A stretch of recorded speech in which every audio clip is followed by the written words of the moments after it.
Welcome everybody to Industrial Marketing Live. My name is Peyton Warren and I am a strategist here at Gorilla 76. You've also got Brendan and Mary, if you want to give a wave, Aaron Bresh, all strategists here at Gorilla 76. And we are stoked to be here this morning with you. A little bit of housekeeping if it's your first Industrial Marketing Live. We love to see faces, so video on is awesome. Please feel welcome to do that. And also we love the chat.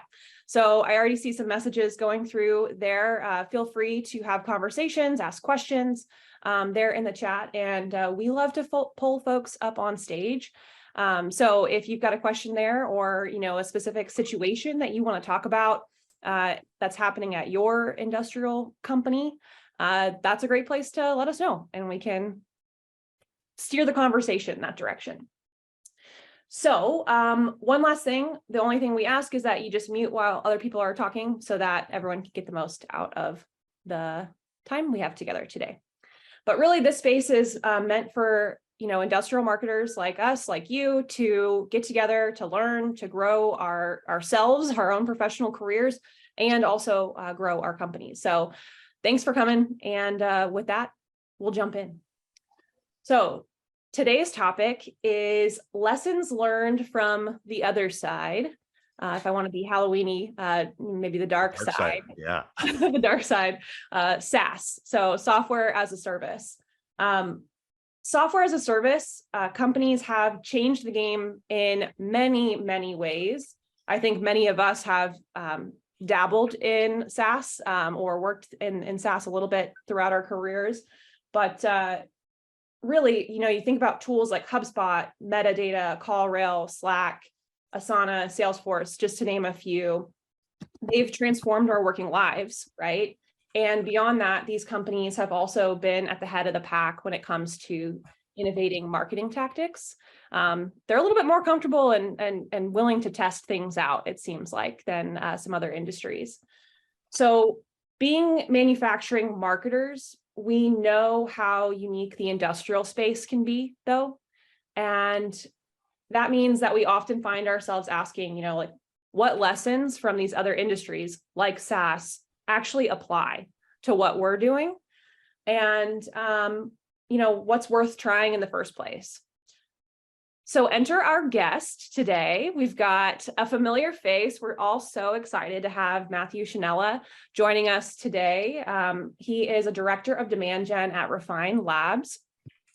And Matt, we're super stoked because Matt actually was a founding host of Industrial Marketing Live back in, oh Lord, probably 2020. I mean, come on, it wasn't that long ago. Jeez. Feels like forever, right? 2020 was a rough year.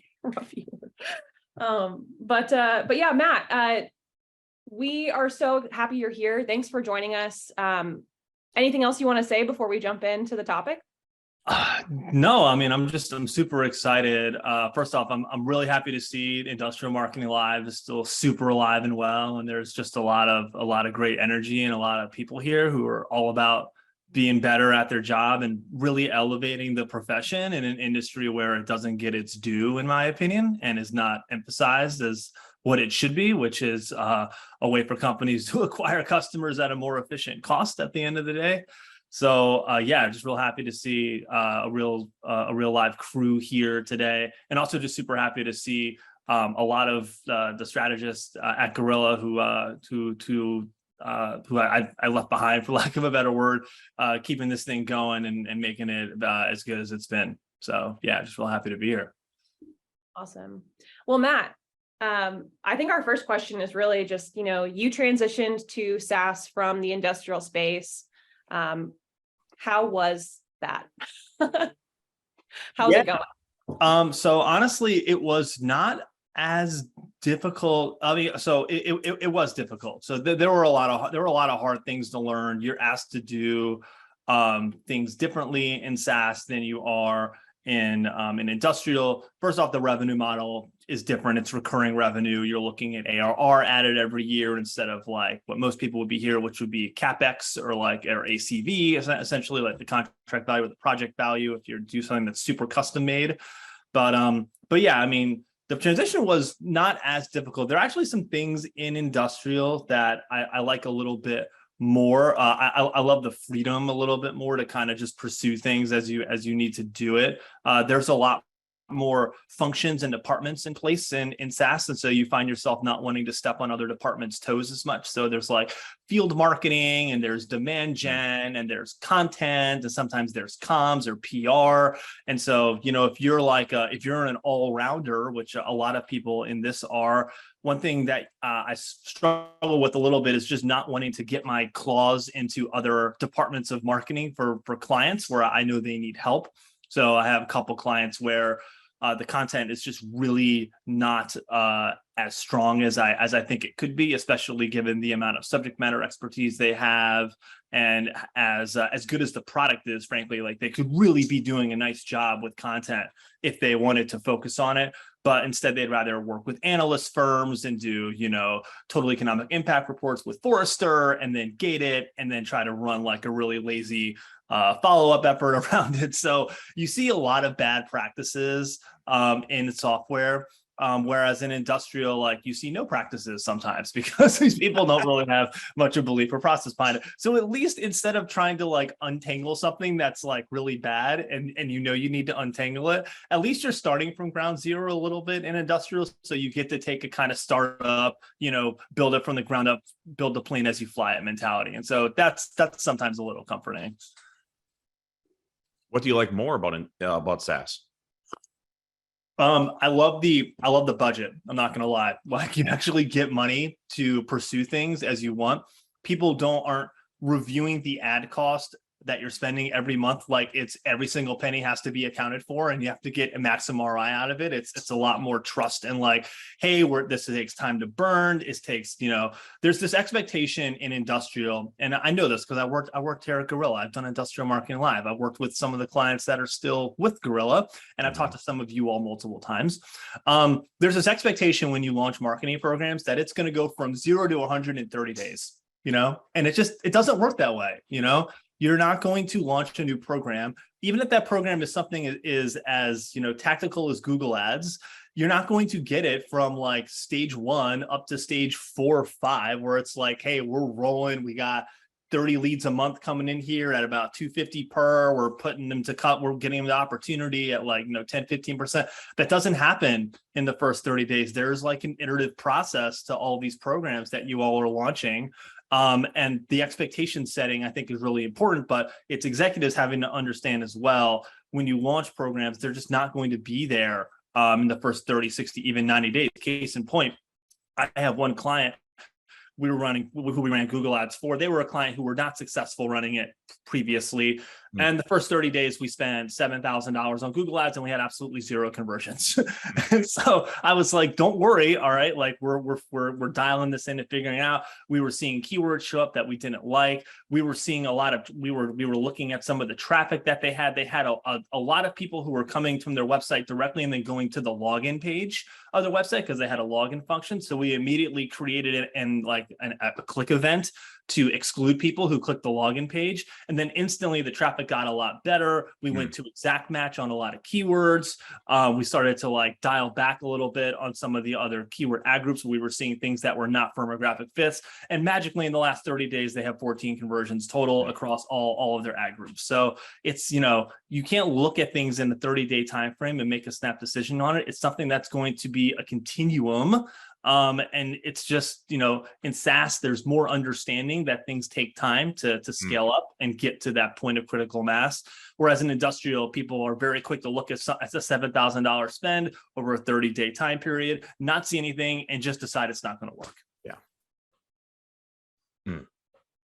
So you talked a little bit whenever we were preparing for this conversation about some new ideas that have kind of come into the mix, or maybe ideas that you've developed a little bit further. And one of those was, and it sounds like you're kind of already talking about this with Google Ads, is like, it's a program, right? And it takes time to develop. But even with just like your perspective on programs in general, like, I think the way that we've talked about it here at Gorilla is, channels, almost like this is a channel, that you're getting business return on. how do you look at just like structuring your marketing programs overall, and like, what's your approach?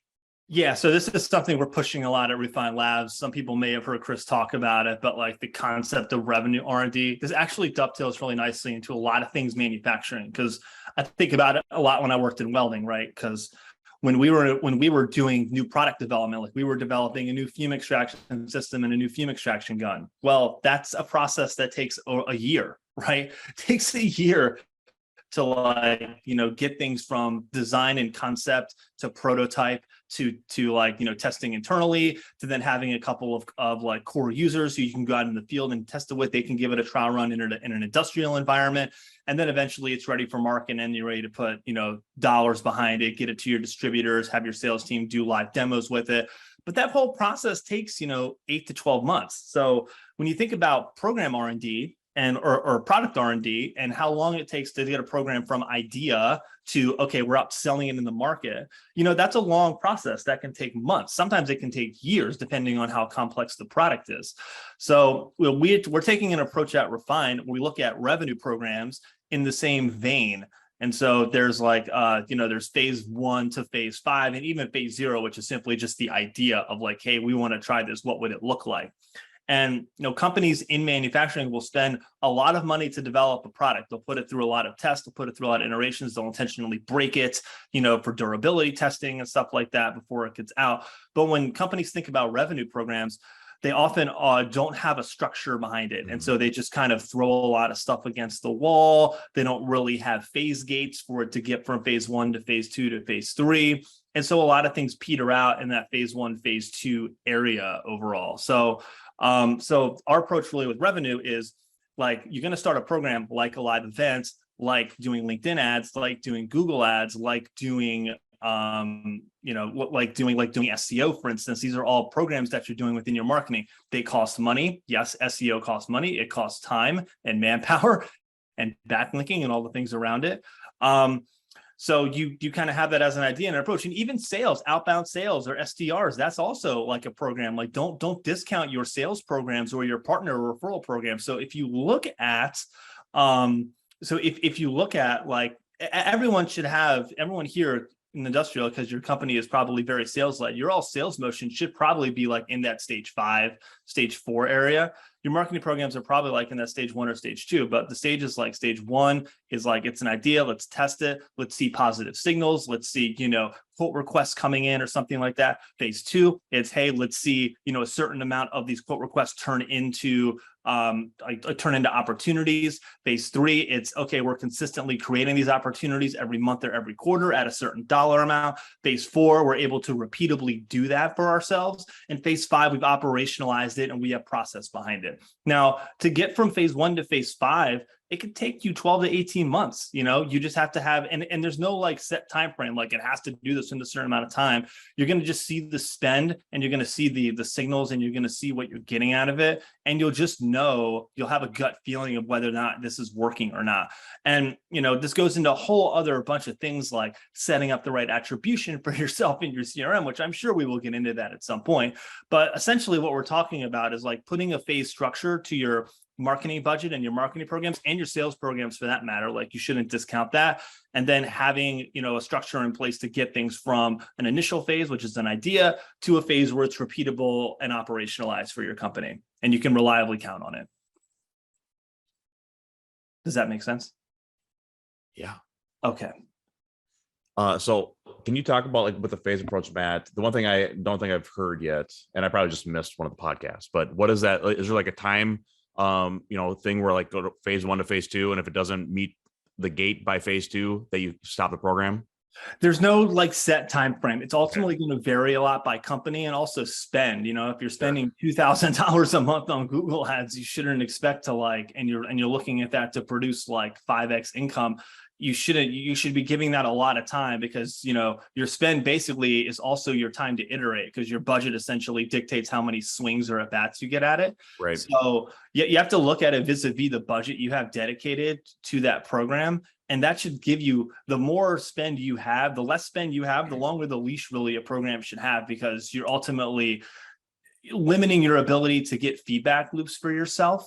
in order to iterate and scale on it. So to me, I wouldn't time box it. Although certainly if you look at something and you're 6-8 months in and you're getting nothing, like you're not close to moving to the next phase, I think it's at that point, like you can have a conversation, but I would not put a set time frame on going from any one phase to the other. Okay. So I think I'd like to talk about channels now. So can you talk about what channels you saw were the most effective for you, at Binzel and at Gorilla, and then what channels have been most effective for you in SaaS? Yeah. So for me at Binzel, the most effective channel for me was just content. Like it was honestly just doing SEO. Because it was such a low bar for my company overall. We were able to do basically look at things that were a competitive advantage as far as which really lied in like our consumables and stuff like that, create content around it. We saw things work well in like going direct to the website to read it. We would put, all the different sort of levers in place in order for people to convert from it or go back to a pillar page. And then we would repurpose that, do it on YouTube, do the same thing. It's actually funny. Like one of the YouTube videos, I just saw it recently. It's like, I put it out like 3 or 4 years ago. It's up to 25,000 views. And I'm like, yeah, I'm feeling feel good. So yeah, it's definitely like, it was content and SEO at Binzel. The other thing that worked well for me then, and it's less effective now as a tactic, was just like the lead gen programs, the ebook guides, white papers. Those were really good for me in 2016, 2017. Probably going to be less effective today. Like programs age out, they're less effective in time. So, and especially if you don't have a really good program behind it. So like then I was able to just have, a really comprehensive ebook written by my subject matter expert, was able to make it very easy to download. I asked more information than I ever would now, but I got people to download it, had a really good nurture program behind it with additional content, had a little follow-up behind it as well. I wish it would have been better, but it wasn't. And then we were able to get revenue from that. And I certainly oriented that because we sold a lot of products at Binzel. I oriented that around products that I knew were high dollar value. Like the average deal size for our fume extraction products was like about $28,000. So it was worth it to run a program like that. If I was trying to run something around our air-cooled MIG guns where the average deal size was $8,000, juice wasn't worth the squeeze. Same thing with our seam trackers. Seam trackers ran $30,000 to $45,000 a pop. And that's only if you bought one. If you bought two, you were talking 80, 90,000. Yeah. So to me, it was just like, again, you all work in industrial, you guys probably sell a lot of products or have a lot of different SKUs. You have to look at your most profitable, most desirable, and basically and highest value products you have. And you should really be focusing a lot of your effort around that. Like if you have consumables, like let that be that support content for yourself. But man, you really gotta start with the product categories you have that produce produce sizable contract values for you and start there. Because ultimately you have to kind of be you have to kind of be about what's making money for the company. So what about with Refine now, like what programs have driven the most revenue for you? At where? At Refine Labs. So far, the things that have driven the most, it's been like Google Ads has been effective for us. Now I'm working in compliance software with one, and I'm working in cybersecurity for another. So there's quite a bit of demand around both of those. So, and I'm fortunate to work with a couple of companies. One company has a very special product that's very unique. They do something called vulnerability management, works with across InfoSec and AppSec. So it's a really interesting, very robust product, very enterprise focused. They have some enormous logos. So the ACV is like 150, or the AR is like 100 to 150K. So, it makes the customer acquisition costs pretty witstandable to get one, and unfortunately, so for me, it's been Google Ads. LinkedIn with my first couple of clients, LinkedIn did pretty well for us as well. I had another one that had a Salesforce Marketing Cloud app. And that did pretty well, mostly because the targeting was pretty easy, member skill, Salesforce Marketing Cloud. And then we were looking at some of the big 4 consulting companies and a couple others. So we were able to do pretty easy targeting. That client didn't stay super long for other reasons, but we certainly got them a decent ways going towards their inbound efforts with that. So those are the things that I've seen working the best for sure. But it's also just mindset, right? Like we're looking at, again, orienting around the high intent conversion. And we are always looking at the incremental. So like every company that we walk into has a baseline that they're getting in terms of pipeline and ARR from that high intent inbound, that demo request or that free trial if they're product led. And so we're really looking to grow the incremental for them. So if they're looking at, did they 2 million from their high intent inbound last year? Well, they want to get to 3.5. So we're responsible for like 60% of that incremental, and they would deem that a success. So a lot of it's expectation setting around goal modeling and stuff like that. And, that's a conversation that you have to have with them to understand, okay, how do we measure and define success for ourselves? And what's that North Star metric that we're looking at? And then what's the baseline that we're trying to exceed? And then again, understanding that it's a process overall, but those have been the most effective channels in general. So quickly, speaking of ARR, so annual recurring revenue, right? Correct. Luke had a question about that, because that's a big difference, right, between SaaS and just industrial in a lot of ways. So Luke, you want to unmute? Hello, Matt. Thanks for being here. What's up, man? Thanks.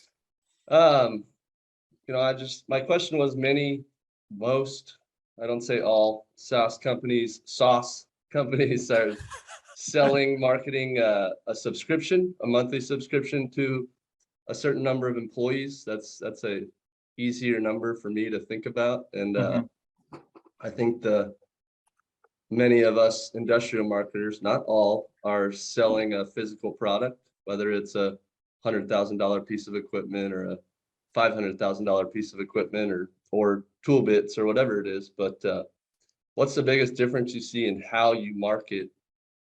And is there anything that just crushes it in the SaaS world that you think needs to be copied in sort of the industrial product marketing world? My biggest example that I always think about is your customers, or if I'm selling CRM, I can go to a customer and say, hey, you can try this for a month for free, and if you like it, you kind of give them a taste of what it is. And sometimes that's hard to copy with a $100,000 piece of equipment.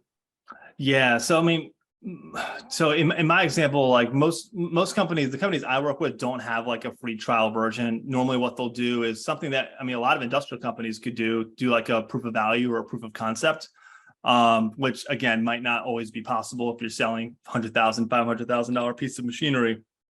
In terms of like what to do that's effective, and I see your question up here, so I'm just going to read it really quickly. I don't really see a lot in terms of difference in terms of like no matter whether you work in software or you work in industrial. I know I saw Jake Hall here, like these people, like your audience is spending time in like the same places. They're spending time on LinkedIn, or they're spending time on Reddit, or they're spending time on YouTube, especially for industrial, spending a lot of time on YouTube because they love the visual aspect of it.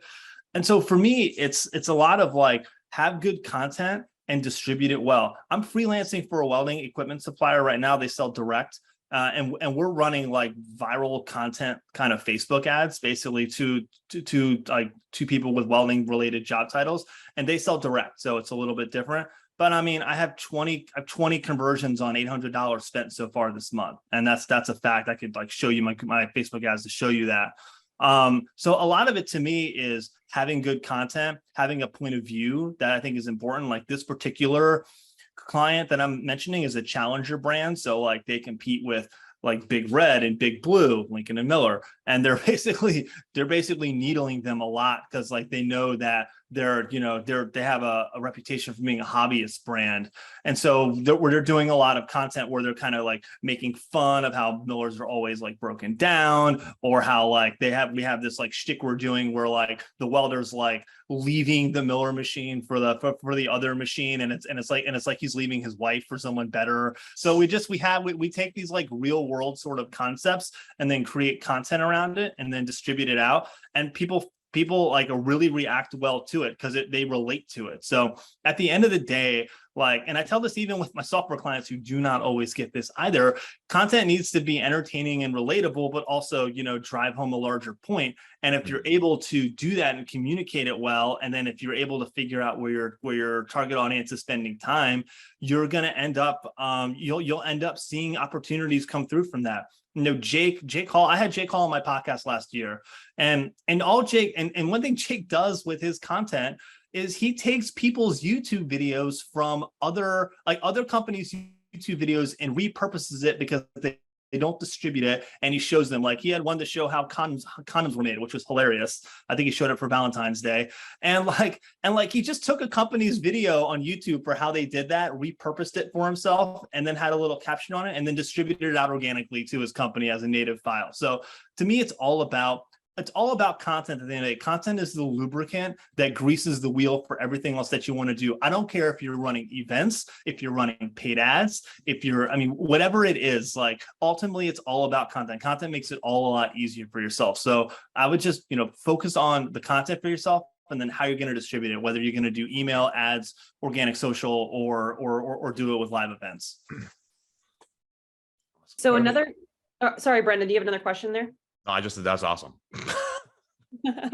Awesome. Did that help, by the way, Luke? Sorry, I know I was That's very helpful. All I'm right. holding back one remark because HR might get me, but Okay. good. All right. Industrial's a little bit chiller. Nope, not as much PR and HR, right? Maybe not. But yeah, Matt, you also said that there's some lessons you've learned as far as reporting goes. So curious to hear a little bit more about that. Things that you think folks on this call could really apply. So on reporting, what do you mean exactly? So you talked a little bit about just looking back, like retrospectively at projects that you've done, and really starting to, analyze the data. Oh, yeah. So doing the performance assessment. Yeah. Yeah. So this is gonna be hard for a lot of people here, because first off, if you have a CRM at your company, raise your hand. How many people actually use a CRM here at their company, have a HubSpot or a Salesforce or even a Freshworks? Yeah, I see Julie doing this because I saw her question yesterday on SAC and growth. So if you don't have a CRM, this is gonna be impossible to do, pretty much. But one thing you could do programmatically is look at the programs you all are running to do a revenue performance assessment for yourself. So if you have attribution, even if you have something like Salesforce campaigns, right, or you lead source or something like that. One thing I'm learning, and you talk about things that SaaS doesn't do as well as industrial, or they do the same poorly. Attribution is definitely one of them. I have one client who has lead source as lead sources like demo request, Google Ads, their yearly event. And it's guys, these are conversion paths and these are campaigns. These are completely different things and they need to be separated. So doing the revenue performance assessment helps a lot. It's basically looking at things programmatically for yourself. Now, you need to have the skill in Excel in order to do this. So you need to run a report of all your leads and basically look at it by lead source, then run another report around opportunities, and again look at it by lead source, and then essentially use pivot tables to look at the number of opportunities tied to each lead source, hopefully, and you should lump those together into programs. So if you have lead sources that are multiple trade shows you do a year, guess what? That's your conference or events program, right?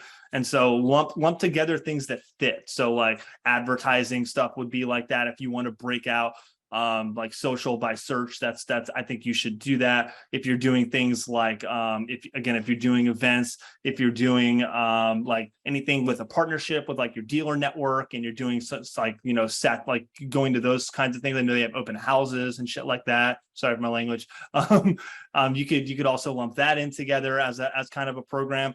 And then look and see, okay, what opportunities did we get from this as a number? What was the value of it? Okay, there's my pipeline. And then I can look at, okay, what closed from these sources, and then how many of those closed from the sources. So just look at, for people in industrial, you don't need to look at stage 1, stage 2, stage 3 opportunities. Just look at how many leads did I get from this program, how many opportunities did I get from this program, how many actually close into revenue from this program. And then go back and look through your budget and go see what the spend is across all of those things. Again, if you can do that, talk to your VP of finance or something. And then you're going to see easily what your most profitable channels are and which ones are not. And so for me, when I did this at Binzel, we spent $230,000, $240,000 at our major trade show every year, and we made about $40,000, $50,000, $60,000 a year from it. And I would go back to my president every single year and say, this is not profitable. We need to rethink this, or we need to cut it back, or we need to get rid of it entirely. I could never actually get any of that done because we were, as an organization, we were married to this show. But me and my sales director even like fought this battle for years, wanting to completely retool how we did this. We wanted to scale the booth back significantly. We wanted to scale the number of people back significantly. We wanted to make it more about pipeline marketing for ourselves. So we wanted to essentially set up live demos, have people who are in active opportunities and bring them in to do live demos. Luke, you talk about having trouble to do live demonstrations, use your trade show to help facilitate that thing for yourself. And we just can never get this stuff over the hump, but that's kind of how I would look at things from a program standpoint. It's going to tell you very clearly how to like what programs are driving results for you and what you're not. It doesn't mean you have to be like in the green on all of them, but you at least, if you see something where you're close to green or you're close to even, and you can say, hey, if we can focus on this and look at better process and sort of really dial in what we're doing here to make it better, like we can get this in the green in a year, I think, So I think like that's how you got to looking at your programs and measuring them. And then just if they're all in the black, if they're all in the red, like that's not the end of the world. Okay. Just look at the ones where you're bleeding cash on getting so little out. Those are the things I think you need to be pretty ruthless about in cutting, especially when they also take a lot of your time on top of taking a lot of your budget. Like the trade show for a lot of people takes a lot of time on top of budget. So you have to look at a time versus money like coefficient as well. I think there's like an interesting thing with burnout too. So you have these like 1-2 person marketing teams doing like 5, 6, 7, 10 trade shows a year, and they're getting burned out. I mean, if they're doing that, that's really all they should be doing. Like if you're doing 5 to 7 shows a year, that should be just about the only thing you spend time on. You're not going to really have, because think about how much time it takes for you to do something well, Right. Like how long does it take for you to do anything in life well? Like if you like cooking, how long does it take for you to do cooking well? If you want to learn to play baseball, how long does it take to play baseball well? Like all these things take a lot of time to get good at and master. And so if you're going to do 5 to 7 shows a year, that really should be the only thing you spend time on, aside from maybe repurposing some of that into content. You probably should be shipping that out to an agency and just managing it, So when you think about what you're spending a lot of time on, that should be what you focus on, as long as you can do it like reasonably profitably. But yeah, I mean, that's kind of how I would look at that. I mean, trade shows are very time consuming. I've come on this live event as the host and railed against trade shows. Okay. So you don't have to get me started on that. But I do know for a lot of people in this Zoom, it's the biggest program and it's the biggest line item on your budget every single year. Yeah. And for a lot of you have to do it. So really the thing to be thinking about is, okay, if I have to do it, like, do I have to do it at this spend? Do I have to do it with this number of people? Do I have to do it with this booth space? Do I have to do it putting this much burden on myself? And if I have something financially that shows we don't have to do that, I can free my time up, free my stress up, and allow myself to pursue other programs that maybe would be more profitable for us.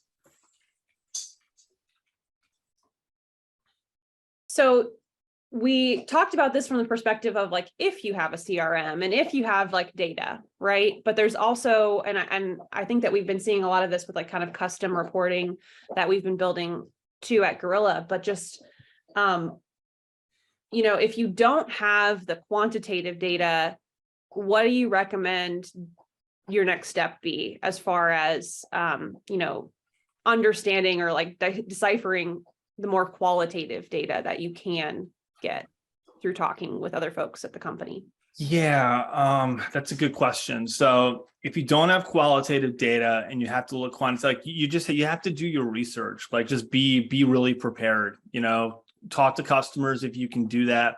If you go to trade shows, like talk to them and get a sense of like where they spend their free time, what do they do online, are they on TikTok or Instagram or Reddit or something like that. One thing that I like to do when I talk to people and I see them with their phone out is just kind of see what apps are on their homepage.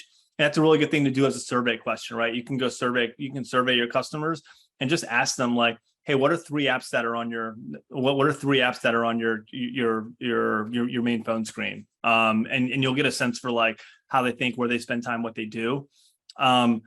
And then, just do some audience building for yourself on some of these social platforms, get a sense of that. But if you don't have qualitative data, you're going to have to just take your best educated guess and make a bet programmatically. Like that's the best you can be expected to do, and just to have just have the right, just have the research ready. Like say, hey, I talked to 5 customers. I surveyed our entire customer base. And I asked them these questions. That's what I did at Binzel, because I didn't know anything about welders or welding engineers or production managers at the time. And so I surveyed them all and said, hey, where do y'all spend time? Like, what are some social media things you spend time on? Who do you listen to on YouTube or on Instagram? Like, do you like certain people? And they would go like, yeah, Jody from Welding Tips and Tricks or something like that. Like I got that quite a bit. So understand. And if like, okay, Jody from Welding Tips and Tricks, well, I know he's on YouTube and he's on Instagram and he has a podcast. So boom, all of a sudden now I have a few channel ideas that I can start to think about. So, your best ideas qualitatively are going to come from your customers. You just need to put something in place to get that feedback loop for yourself. And starting with a survey is a good idea. It's, $100 on SurveyMonkey to get that out for yourself. Don't ask too many questions, but certainly get information that's going to help you drive decision-making for yourself. And then again, use those trade shows, those conferences, those times you get to interact with customers, and don't look at it and don't look at it as a chance to be like a sales admin, which is what I did my first year. Look at it as a chance to learn as much about your market as possible and understand like, okay, you're here once a year. What do you do with the other 364 days of the year? Where are you spending time and learning about stuff? I see a lot of nodding heads with that one. Can we change directions here quick? Matt, can we talk about any experimental channels that you've been dabbling in now that you're at Refine? Well, I'm not doing this at Refine, but freelance. Okay. I'm doing TikTok ads, which I'm finding to be really fascinating. It's clunky as an ad platform. It's hard to get attribution. Like the URL parameters, the UTM parameters are not very clean. But and the targeting is very broad. So you gotta it's good enough, but I'm not seeing things like come through the way I really want to per se, but the virality of it is great. Like the engagement's fantastic. The commenting is really good. So there's a lot of good things from an engagement and a brand awareness standpoint. But I do think you should be judicious with your budget. For sure. I wouldn't pour a ton into it, especially when you have more proven channels like LinkedIn and Facebook to look at for yourself, and Google for that matter. Google's definitely super viable still in industrial. Yeah. But yeah, I like TikTok and I think it's fun. Going back to what I said to Luke though, your content is so freaking key. If you're going to put boring content out there, you might as well not do TikTok. Sure. So, and I also think Reddit is really interesting too. Yeah. The Reddit approach is I see a lot of stuff now where people are just like bypassing Google and doing a Google search and searching for something and then putting Reddit at the end of the search. So they get the subreddit instead of the Google search result, because Google search is being very gamed right now by AI and stuff like that at the moment. It probably hasn't seeped into industrial yet, but it's definitely happening in software. And it's only a matter of time for that stuff finds itself into industrial in some way, shape, or form. But yeah, so Reddit's another really interesting channel. There's a lot around depending on if you're very trade oriented and there's like electricians or something like that, or welding or machine. So yeah, I was looking at subreddits for a client, and like electrical engineers, mechanical engineers, like a lot of those have really strong subreddit. Very strong subreddits, yeah. So I like Reddit, not just as an organic, not as a paid channel. It's the metrics on Reddit are very immature. You really only get like CPMs and clicks and CTR, but there's not a lot of like reach or frequency kind of metrics right now that I've seen. But so it's a little bit pedestrian in that regard. But one thing that's cool about Reddit, a lot of closed audience, a very engaged organic group. Yeah. So if you want to get yourself in there with your SME and just, try to do something programmatically to involve yourself there, you can't go there and pitch. You'll get laughed out the room. But if you want to be a value add, if you want to be additive to that subreddit as a resource, and if you want to slide in like, hey, I work for a robotics, or for an automation company, here's how I would recommend doing that. Maybe they'll ask you, like what you guys do and who you do it for, like, use opportunities to slide in that you do that, but really lead with being helpful. So, but I do like Reddit quite a bit. I think Reddit's going to be a more popular channel for smart industrial companies who are looking for experimental channels to do stuff on. And I would look at it almost as the second most viable organic channel for you after LinkedIn in terms of social. Matt, what do the costs look like on TikTok and Reddit? TikTok's really cheap, $8 CPM. Reddit is, I don't remember offhand. The client I was doing Reddit ads with, haven't done it in a little while, but the TikTok ads, I can say it's $8 CPM, and I've been doing, and that's off of over $3,000 in spend. So that's enough. That's enough to say it's pretty standard. So I think we're coming up on time, right, Peyton? I had one other question for you, Matt. So what would you do if you were able to go back and be Matt of 2016 and go back to Binzel and run marketing there? With your experience from Gorilla and now at Refine Labs, what have you learned, on the agency side that you would bring in-house to make marketing work better? Yeah, so that's a really good question. When I started in 2016 at Binzel, I really only had a year of experience in marketing. I'm not gonna. I was very immature. Didn't really know how to build a program. Didn't really know how to build process behind things. I was very green on all the ad platforms. All that stuff has changed. 6 years. 6 years is a long time in your career when you kind of look back at it in the grand scheme of things, right? You get a lot better very quickly if you push yourself and get yourself in new environments where you're able to grow, which I think has been super rewarding. So I think I was really looking at HubSpot was like my main resource for learning by myself and getting better. HubSpot was very SEO led at the time. So I was doing a lot of SEO like articles, a lot of content, looking at Google and YouTube as big channels for myself. And then I was taking about $9,000 a month and like spreading it out between Facebook and LinkedIn ads, but I didn't really have a great plan. I was doing a lot of ebook downloads, a little bit on like a little bit on the brand awareness side. Now I'm much more on the brand awareness side and much less on the lead gen. Here's how I would do it differently today. So one thing I didn't recognize and I didn't know enough about was how my company thought they were going to grow function in a marketing arm of the company, that I wasn't seeing the forest for the trees. And what I should have done is I should have gone to my president and my sales director, and I should have asked more pointed questions like, okay, here's not here's what I want to do in marketing, but here, how do we want to grow as a company this year? What is our company's growth hypothesis? Like how do we plan on growing holistically, right? How's that going to happen?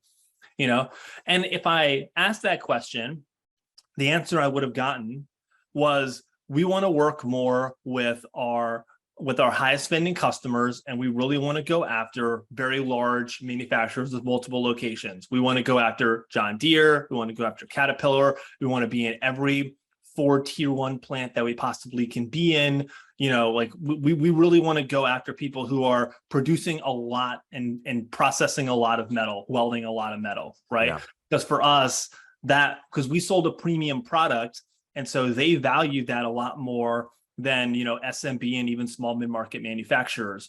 So I would have taken that information, knowing what I know now, and I would have said, okay, well, we're going to run a much more account-based strategy, kind of centered around a lot of our a lot of the companies that we want to land and expand with. So I would have been much more focused on sort of enterprise level companies. I would have understood targeting a lot better for ourselves. I was already right on the products. Like my hunch was right there. Fume and seam trackers and laser optics were all the right moves. Those are all the high growth product SKUs for us. So I was right on with that.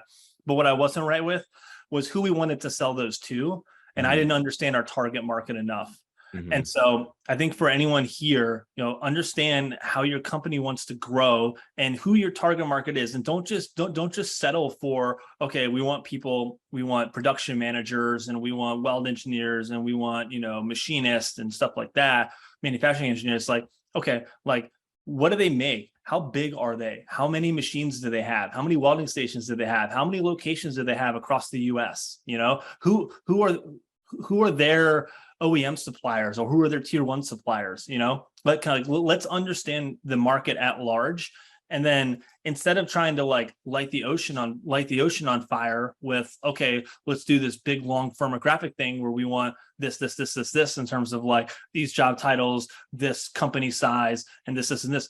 Really, I would be more focused because I had less budget. And I would say, okay, here's the 300 accounts I want to my company wants to work with, and I'm going to go after all 300 of these accounts, and I'm going to basically go after anyone in engineering or manufacturing within this who maybe has this skill or these sets of skills instead of specific job titles. So I can basically create almost a halo around our efforts. So I'm reaching them all the time, not just with product, but also selling them a little bit on the value of going to a more premium offering. So I would have taken a more ABM approach. I would have leveled up a little bit on my narrative and my point of view. And then I would have gone down a little bit more into the nuts and bolts of product features and benefits. Wow, that's awesome. Matt.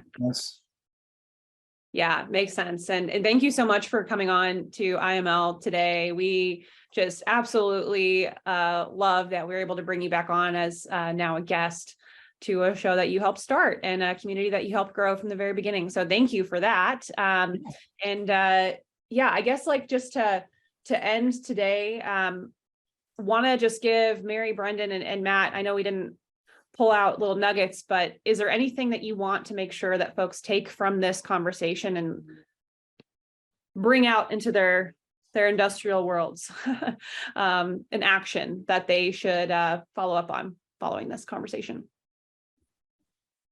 Yeah, I definitely second Matt's talk to leadership and find out what your business goals are for the year and how you expect your company to reach those business goals or how you expect to grow. I think I took the mentality when I was in-house that I could just do it all myself and figure it out all for myself. And if you don't have leadership buy-in, you're kind of stuck.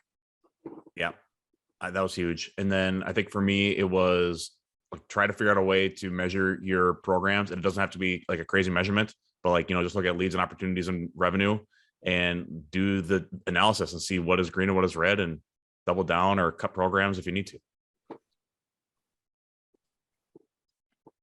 Awesome. Well, Matt, again, thank you. If you enjoyed this conversation today, be sure that you're listening to the manufacturing marketer. Matt already agreed to come on to the show to dive a little bit deeper into certain topics. So if there's something you want to hear Matt, Brendan, and Mary talk about more, throw it in the chat and or hit us up in Slack. If you'd like to be in the Industrial Marketing Live Slack community, just put a little thumbs up or add me in the chat today, or reach out to any of us on LinkedIn, email, whatever floats your boat. We'll get you added. And yeah, we're super excited. Soon we'll be having an announcement about our topics for Q1 in 2023 and some exciting changes coming for, not changes, updates, improvements for the Slack channel as well. So anyway, thank you all. Thank you, Matt. Yeah, absolutely. Thank you all so much for having me. Appreciate it. Good luck out there. I'm rooting for all of you. All right, everyone. Have a good Thursday. We'll talk to you soon. Bye.